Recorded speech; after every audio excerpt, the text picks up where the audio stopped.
I'm Teisha Bader with the JBS News Update for Tuesday, March the 1st, 2016.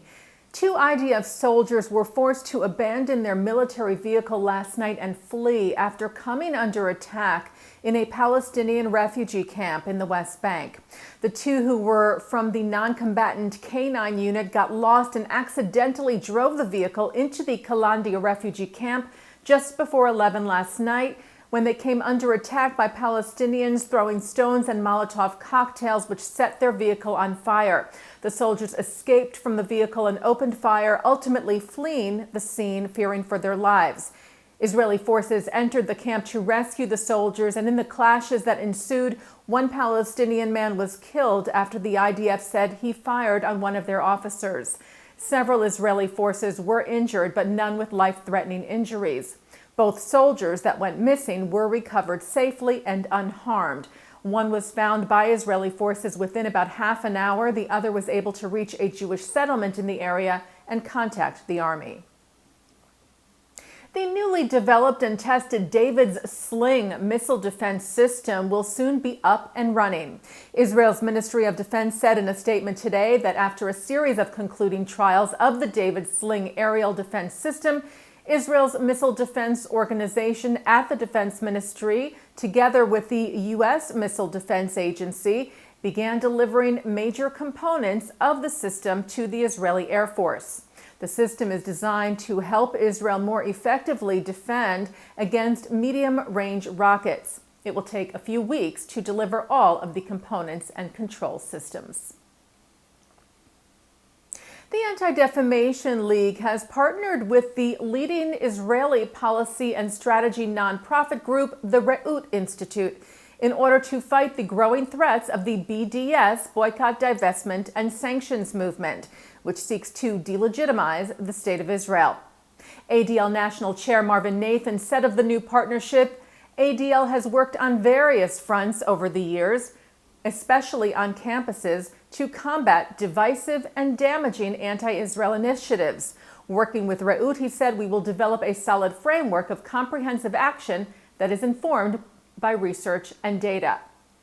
ADL CEO Jonathan Greenblatt said of the new initiative, our focus on this issue will be laser sharp to expose this movement for what it is, an anti-Semitic campaign and a distraction from the very real issues that need to be addressed to create the conditions for a meaningful and lasting peace between Israel and the Palestinian people.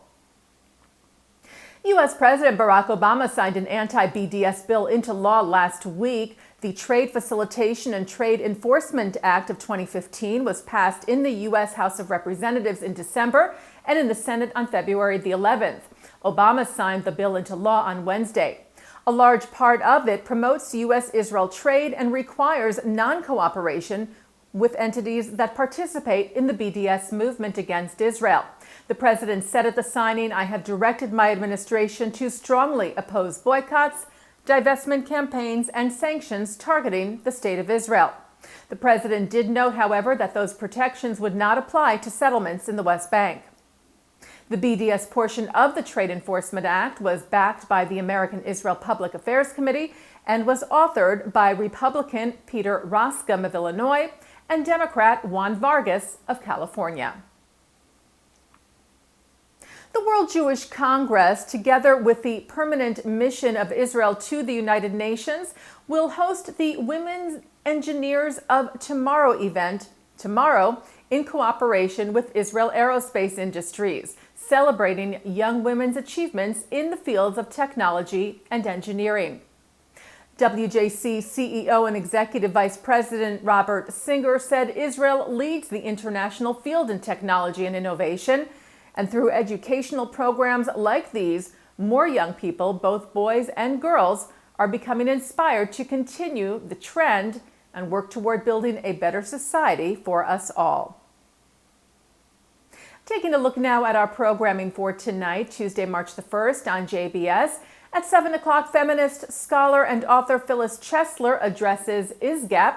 At 8 o'clock, Daniel Olson of the Center for Jewish Peoplehood describes 6 ways Jews simultaneously think of themselves as a nation, an ethnicity, and a religion. From JBS's exclusive coverage of Limud New York 2016, from the Hilton in Stamford, Connecticut.